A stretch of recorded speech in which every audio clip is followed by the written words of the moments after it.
అలాగే బిక్కి కృష్ణ గారు తెలుగు వన్తో అసోసియేట్ అయి కళారత్న అవార్డు గ్రహీత, వారిని కూడా వేదిక మీదకి ఆహ్వానిస్తున్నాం.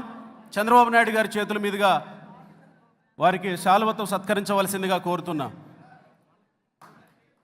శ్రీ అడుసుమిల్లి శ్రీనివాసరావు గారు, శ్రీ అప్పసాని రాజేష్ గారు, బిక్కి కృష్ణ గారు హృదయపూర్వకంగా కృతజ్ఞతలు.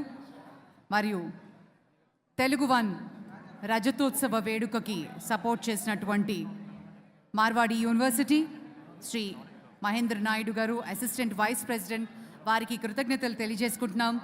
అలాగే Shri Srinivas Reddy south coordinator Sankalp Chand Patel university, వారికి కూడా కృతజ్ఞతలు తెలియజేసుకుంటూ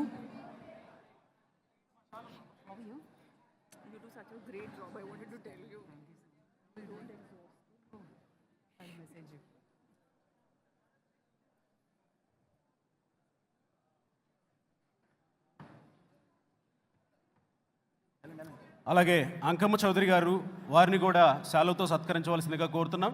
కిలారు నాగార్జున గారు, వారిని కూడా వేదిక మీదకి ఆహ్వానిస్తున్నాం. చంద్రబాబు నాయుడు గారు శాలువతో సత్కరించవలసిందిగా కోరుతున్నాం.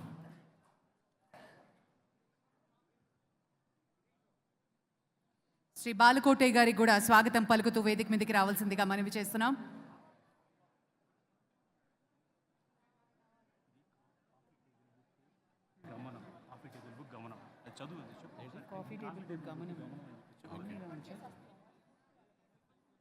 Telugu one coffee table book గమనం అనే ఒక పుస్తకాన్ని ఆవిష్కరించి రవిశంకర్ గారికి బహుకరించింది చంద్రబాబు నాయుడు గారి చేతుల మీదుగా.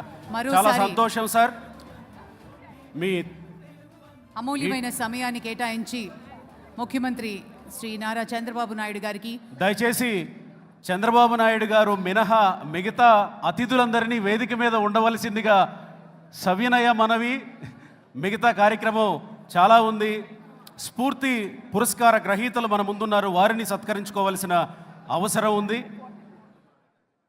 అలాగే పెద్దలు శ్రీ చిన్నజీయర్ స్వామి గారి మంగళా శాసనాలు కూడా దయచేసి అందరినీ కూర్చోవలసిందిగా మనవి చేస్తున్నాం. దయచేసి అందరూ కూర్చోవలసిందిగా మనవి.